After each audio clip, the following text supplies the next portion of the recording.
What's up, y'all? It's your boy eBay Fight Predictions in the building, and we got the UFC 258 predictions, the biggest card of the year. This is an awesome card.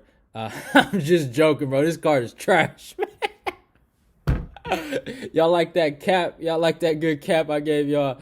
But yeah, it's not. Obviously, it is what it is. With the card. But I think some really nice fights, to pick though. Like this could be a sleeper card though. I wouldn't lie. I wouldn't be surprised if this card ends up being a great show. So now whoever's gonna pay for this, man, God bless you. But that's all I gotta say. But yeah, man, let's talk about the first fight on the card. Julian Robertson versus Miranda Maverick. Julian is, I think she's not ranked anymore in the UFC after Talia Santos whooped that ass. But Julian comes in 9-5. Fights out of Florida, American top team talent, age 25, height 5'5", and a reach 63. Maverick is 8-2. Fights out of Virginia, age 23.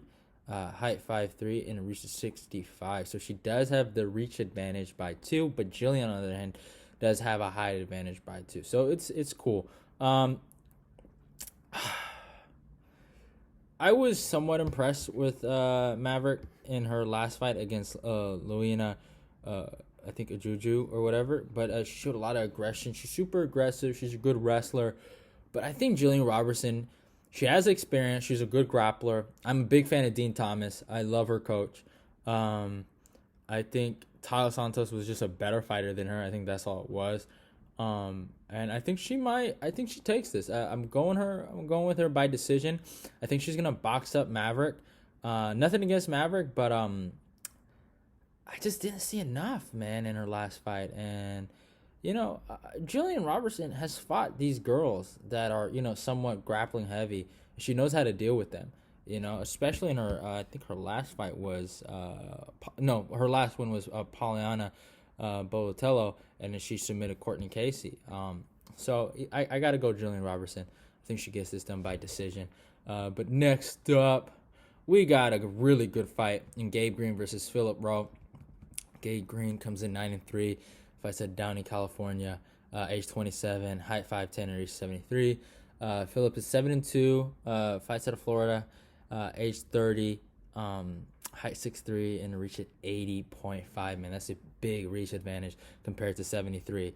So this is what you're looking at. But Gabe Green's last fight was a loss to Daniel Rodriguez.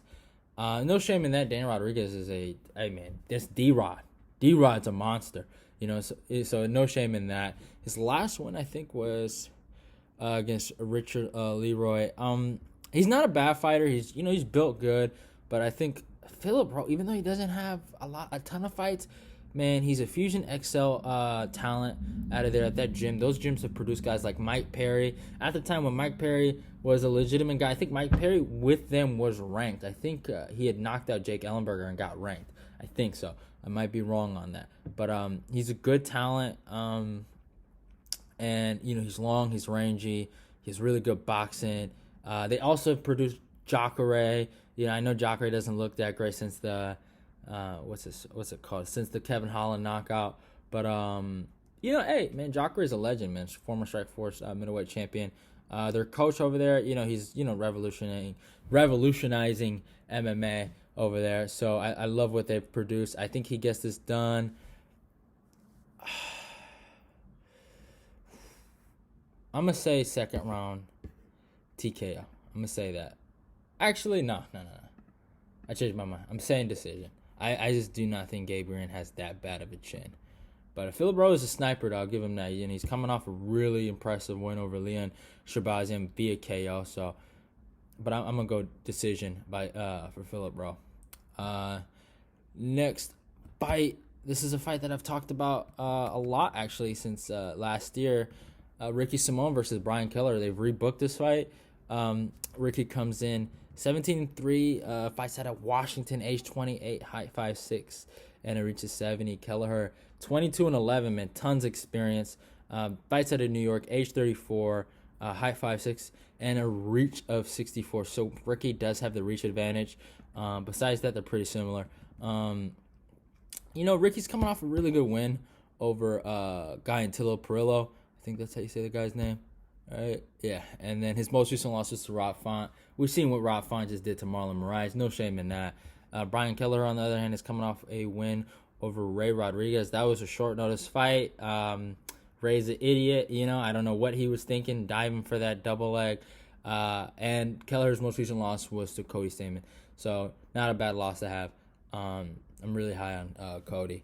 But this is a hard fight to predict because Kelleher, man, who is it? The guy, Hunter Azor, man. He shocked me with that knockout, man. I was shocked. So he does have an upset in him. He's tough. He's not no punk. But, I just do not think he's going to be able to overcome the wrestling pressure that Ricky Simón is going to give him. Ricky, I think, learned a lot from the Faber loss and the Rob Font loss, and he's gotten better, man. Just what he did to Ray Borg, man, kicked that dude out the UFC, man. He got like tons and tons of takedowns on him. He's just a killer, man. But I think Kelleher's pretty tough, so I don't think he finishes him. So I'm going to go Ricky Simón by decision. That's what I'm going with. Next fight, man, we got the females in here, man. Polyana Viana versus Mallory Martin, man, or Mallory. I think, is it Mallory? I might be saying her name wrong. But Viana comes in 11-4, fights out of Brazil, age 28, height 5'5", reaches 67.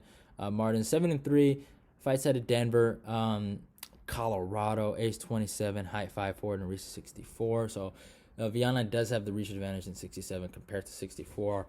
I like the fight a lot, man. Polyana's coming off a win over Emily Whitmire. Most recent loss was to Veronica Macedo via armbar. Martin is coming off a win over Hannah Cyphers. And I'll talk more about that fight. And her most recent loss was to Verna Jandarova. Where do I start? Both girls, man.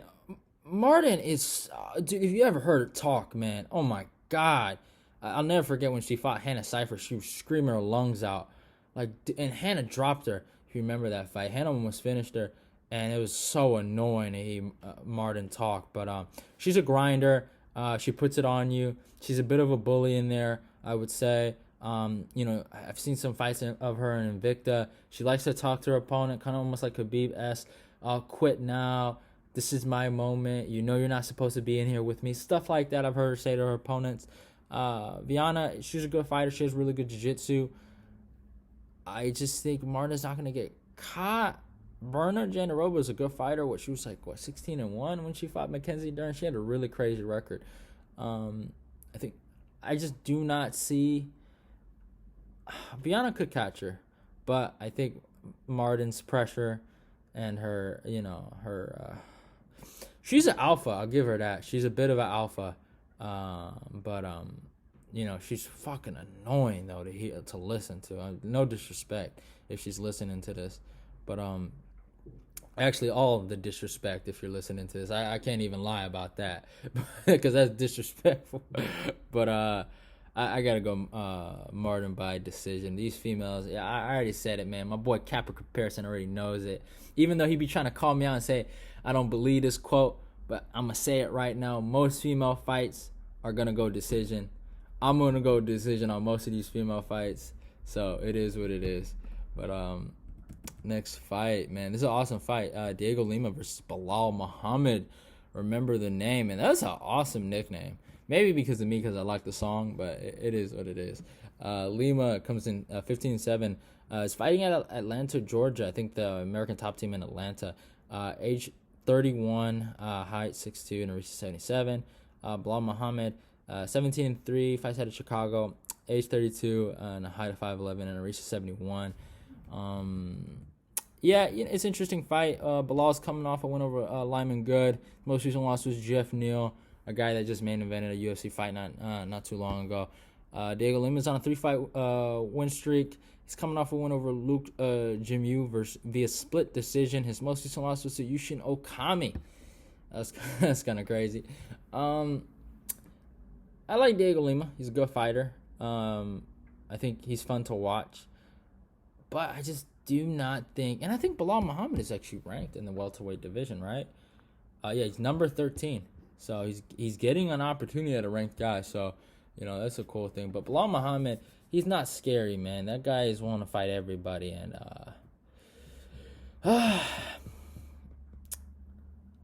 I talked about this fight before. I think I was going to go Belal Muhammad by decision. I just think Belal Muhammad's striking...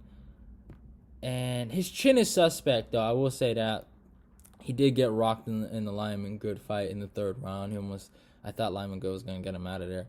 But I think Belal Muhammad's, wrestling. And he looked good in those first 2 rounds. His, the way he was, his footwork and stuff like that, his lateral movement. He wasn't engaging too much. He was just kind of attacking and getting out. And he was playing the game of hitting and not getting hit. So he's good at that. So I'm going to go Belal Muhammad via decision. Next fight, Rodolfo Vieira versus Anthony Hernandez. Anthony Fluffy Hernandez. That's a funny name. And Vieira comes with the nickname of the Black Belt Hunter, bro. That is so gangster. But Rodolfo Vieira comes in 7-0. Fights out of Brazil, age 31, height 6 foot, and reach 73. Hernandez is 7-2. Fights out of California, age 27, height of 6 foot, and reaches 75. So he does have a reach advantage of 2. This is an interesting fight. Really, really interesting fight. Vieira's coming off a win over Saparov via arm triangle. And Hernandez is coming off a loss to Kevin Holland, and he's coming off a win. His most recent win was against Jung Young Park.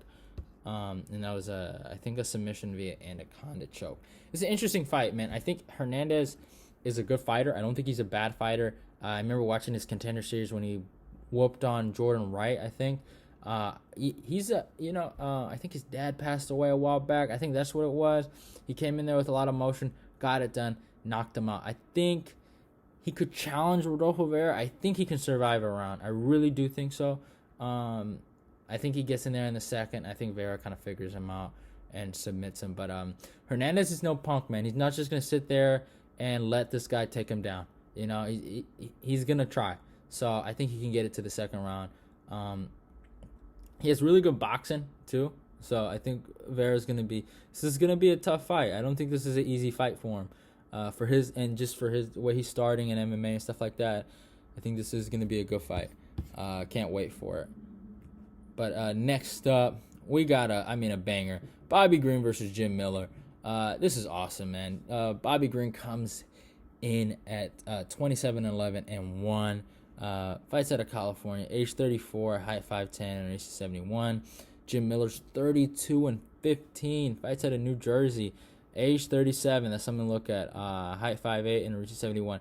Man, I love Jim Miller, man. Y'all know me, man. I was so hyped when he beat Roosevelt Roberts, man. I was so happy for him. And he got it done, man.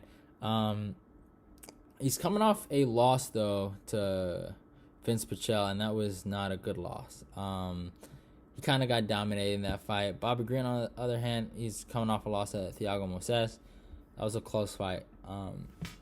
And you look at his most recent win was for Green was, I think, Alan Patrick. Jim Miller, obviously, Roosevelt Roberts.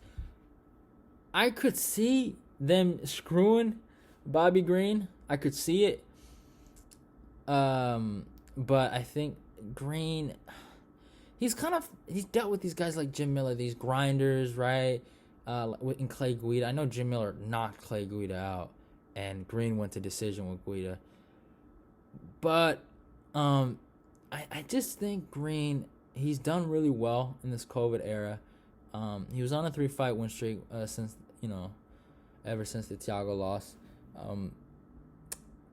I think he gets this done by decision. I like Jim Miller. I just think they do have a reach, a very similar reach. But I think Bobby's just boxing and his takedown defense and his scrambling will be a problem for Jim. I can see it 28-29. I think it'll be a close fight. I got to go with Bobby Green, though. But next up, we got to go. My boy, Maki Pitolo is back versus Julian Marquez. Man, but actually, let's talk about the stats. Julian Marquez comes in 7-2. Las Vegas, man. Julian wish he was 17-2, but age 30, height 6'2", and reaches 72. Fights at a Syndicate MMA. That's what they say. Maki Pitolo is 13-7. Fights out of Hawaii, age 30, height 5'10", and reaches 73.5. Julian Marquez is coming off a loss to Alessio Duchirco via split decision. Maki's coming off 2 losses to Impa Kasangane and Darren Stewart.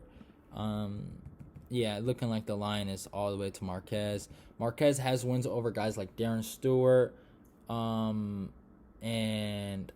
Phil Haas, right? So he has wins over guys like that. This is a hard one. But I'm a homer. Maki Pitolo is my boy. I love watching him fight. He's always shouting me out on Instagram. He's a good guy. So I'm a little biased here. If you don't want to listen to me, I'm okay with that. I'm going to go Maki Pitolo by decision. He's on a 2-fight losing streak. His kind of job is on the line. He's going to give everything he got. He's been fighting at the boys are with Vegas. I forgot. I think he's been working with guys like Danny in that area. I forgot what the place is called. The gym, but I think he's going to be evolving his game. Julian Marquez comes with a lot of power, but he hasn't been that active. Maki's been active, and he's been trying to get fights this year, and it just hasn't happened. It was, I think, I broke down him versus Safarov Saperbeg, or whatever the fuck his name is, with Julian Marquez, like 3 times. I remember they booked that fight 3 times. And it just never ended up happening. They ended up, I think, fucking cutting Saperbeg. So, it is what it is. I'm probably going to go, you know what? For the fun of it, I'll say TKO round 3. I think he's going to break Julian Marquez. I say Maki Pitolo, 3rd round TKO. I know some people are going to be like, oh, Efferson, you're crazy.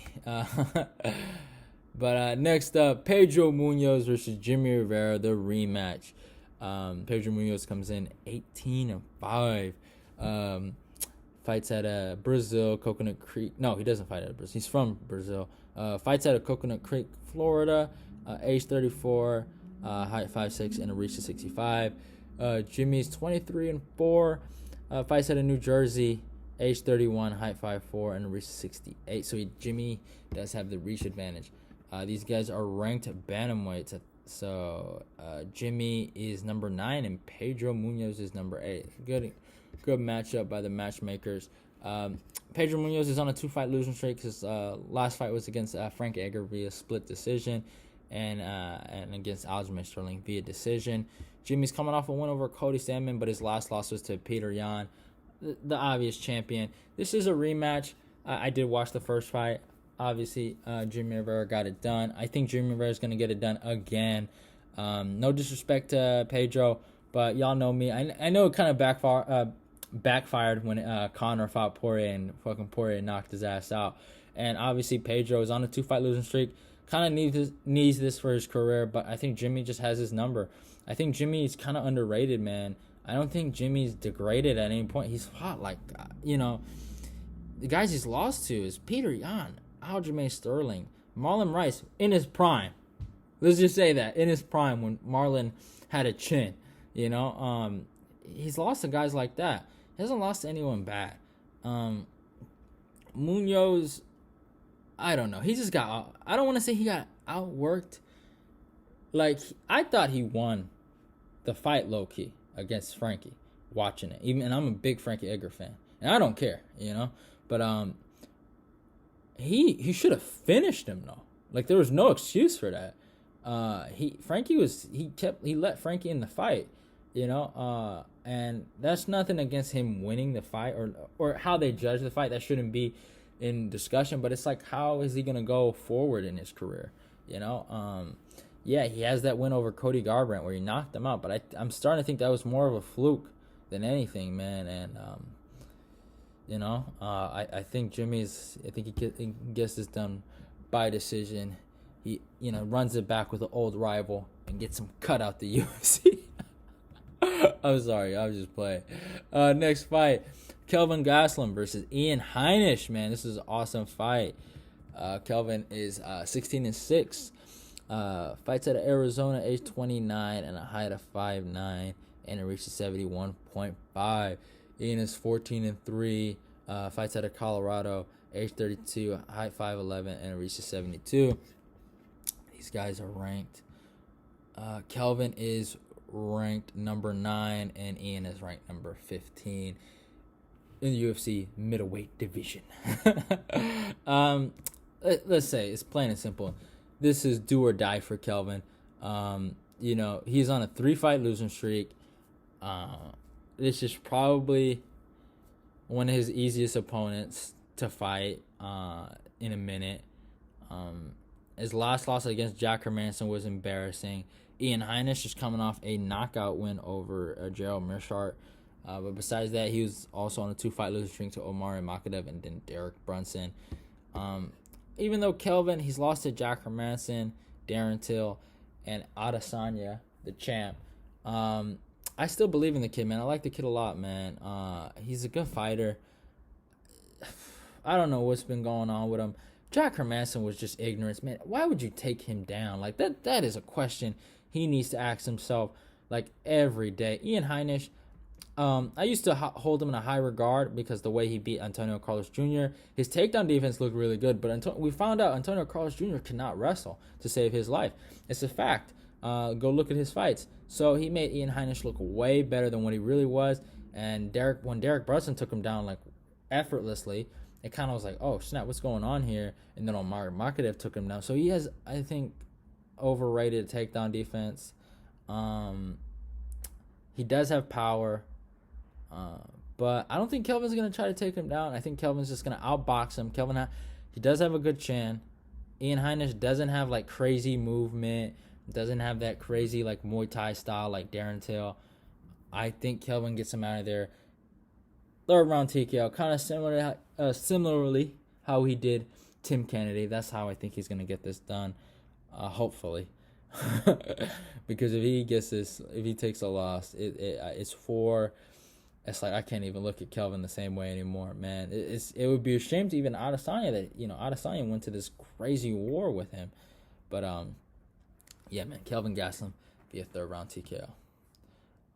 Next fight, I think the co-main event, Maycee Barber versus Alexa Grasso, man. This is an interesting fight. Barber comes in 8-1. Fights out of Milwaukee, age 22, height 5'5", and it reaches 65. Grasso is 12-3. Fights out of Mexico, age 27, height 5'7", and it reaches 66. Sorry, y'all. I had to burp a little bit. These girls are ranked, I'm positive. Barber comes in at number 10 in the flyweight division, and Grasso is number 15. I think, Grasso's coming off a good win over Ji-Yeon Kim, and Barber is coming off a win or loss over Roxanne Modafferi. Her most recent one was against Julian Robertson via KO. Grasso's most recent loss was to Carla Esparza. Some people were mad about that decision. I don't know, y'all. I do not know. I've been kind of stuck on this fight. Let me look at the age, actually. Grasso's 27.